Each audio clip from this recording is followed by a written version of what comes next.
Like a wallet chain for your brain, this is the Normal Isn't Necessary podcast, brought to you in part by the Gumball Head Sobriety Society. Good morning, ladies and gentlemen. Happy Halloween. It is the 31st of October, 2025. I'm your host, Gumball Head. It's another episode of the Normal Isn't Necessary podcast. And this is Road Rants. It starts now. I hope everybody's doing well. Been a somewhat absent week here on the Normal Isn't Necessary podcast. We've got a lot going on inside the household, in the old gumball machine. A lot of stuff going on. Many of you know our campaign rally and our conversations and our transparency and our informationals and educationals about hashtag Running Talk. Our Clubfoot kiddo, our Clubfoot hero. Today he gets his cast off. Monumental day for everyone in our household, everyone in our family. It's a big day for us. Our heat kicked on in the car. It's a big day for us, though. We got a lot going on. So he goes and gets his cast off today. And we switch over to the AFO braces for his feet. Anybody who knows anything about the clubfoot surgery, he's spent a collective of about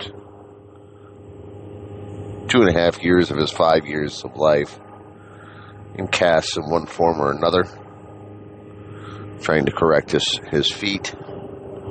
And recently we had the corrective surgery, which was not something that we really super duper wanted to do, but we had to do something. It was time. His feet were getting pretty bad, and it wasn't anything that we really had a whole lot of control over. It was an insurance thing, a timing issue. There were a lot of variables, so please don't judge us. Do it if you like. I mean, if it's that important to you to judge someone else, do as you please. I'm not here to tell anybody how to do anything or how to live their life. Just here to help you make it better. He hashtag Running Talk went in Wednesday for an eye appointment with hashtag Marbles. And it turns out Running Talk is going to be getting glasses. And I think that's pretty cool. Dad wears glasses, Mom wears glasses. I think it's pretty neat that they, it sucks, but on the other side of things, what else can we complain about, right? Glasses aren't so bad. I think that they are distinguished looking, and I think they help with character building a little bit. And the downside of glasses is I don't think kids really want to wear them. I just can't justify the expense on a child wearing glasses for the sake of fashion because of the cost offset, the cost differential. But it is what it is. But baby Marbles went in for the same appointment, and today, as a result, she's had some drifting eye, and we've noticed it more and more since Mama Dre has stepped away from the nursing, and noticed some increased screaming and crying at 3 o'clock, 4 o'clock in the morning from Marbles. She wakes up, sleep regression, has a difficult time sleeping past a certain time at night. Wearing us out, y'all. It's wearing us out. But when she went in, they addressed the eye drift. We thought it was just common in the children their age, and while it is, they were concerned about some neurological stuff. So they are taking her in today for a MRI to make sure that it's not something to do with the brain, something to do with neurology of the kiddo. which sucks. It's scary. It's terrifying to think that there might be something neurologically wrong with your child and you didn't notice it until almost 2 years in. But by no means do we need to feel like bad parents. There's no reason for us to feel that way. My wife has done her due diligence when it comes to taking care of these kids. Works very hard to make sure that they're healthy and safe. And, for the longest time, I thought to have a, happy and successful family, you had to be stressful and freak out about everything. It's not the case. Sometimes all you need to do is take a moment to sit down and pay attention to the beauty of your child. Because then you have something to compare everything to. If you notice what's normal, what's an everyday thing for that child, and something changes, well then, something's wrong. Something's up. Our household is surrounded in prayer today. We know that. We ask the people that are listening right now that if you are a prayer type person, please say a little prayer for Marbles. Say a prayer for our family. Envelope us in your love and your thoughts and your peace. Give some of that love to Dre. Dre works very hard to keep the household going in a direction that, that results in happy, healthy, growing, intelligent, smart kids. I'm blown away by how amazing this woman is. Sometimes I was thinking about it last night. She takes really good care of the kids, but she picks out my clothes for me at night. Not necessarily picks them out, but she pulls my work clothes either out of the basket or out of the basket for me. Socks, underwear, clean work shirts, make sure that I'm ready for the morning. She knows that I get home from work and I'm tired, but it's another opportunity for me. I don't always reciprocate the effort, and she's seeing some things with me mentally, not anything bad, just kind of a little exhaustion in the mind lately with things that are going down the way that they're going down. It's just kind of one of those things where I'm dealing with those stresses of job, stresses of home, stresses of kids, stresses of finances, stresses of getting older, just older in general. My body doesn't work like it used to, and it sucks. It's hard. It's hard for me to wake up in the morning and be like, hell yeah, I get to work today. It's hard for me to wake up in the morning and know that I'm going to go, hang 40 sheets of drywall or go crawl up under a sink. I know I'm only in my 40s, but these last couple of years have really kicked my ass in life. A lot of it is mental health, physical health, internal struggles, worrying about my family. The whole year off my job was a challenge because I felt like a failure. I felt like I screwed up in life. I felt like I did some things wrong. It was tough for me. It was a challenge for me. Now we're rebuilding that castle, that foundation. We're rebuilding all of those things that helped us struggle through life and taught us all those difficult lessons.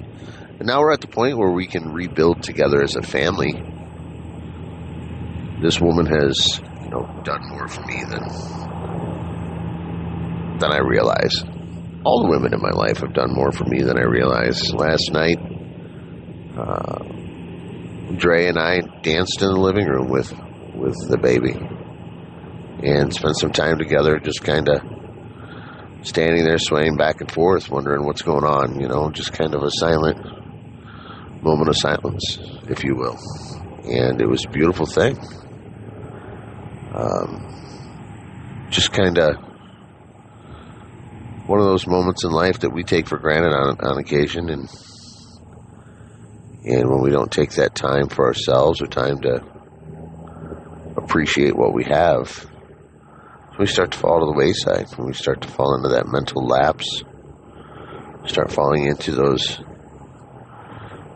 questionable times within ourselves and as to whether or not what we have going on is the right things as parents, as adults.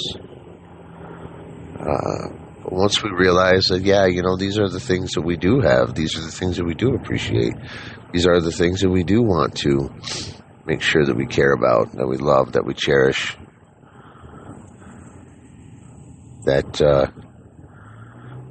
we start to realize what life is really all about. It's not about waking up in the morning and going to your job and making tons of money and buying Porsches and Teslas and houses and real estate and chickens and this and that. It's about what makes you feel whole inside, what makes you feel like you've accomplished something. It has nothing to do with the things that you have, unless that's the way you live your life. When you spend your whole life with next to nothing, mind you, next to nothing to me is I don't have enough money to buy everything I want. I can't afford everything I want. But you realize and accept the fact that you have everything that you need. A lot of people struggling out there, I have millionaire friends that they check in once or twice a year and they're like, hey, how's it going? And that's it, They just want to make sure you're alive. And I'm sure that there are moments in time where it's like, if you find out I wasn't alive, well, shit, I missed a funeral,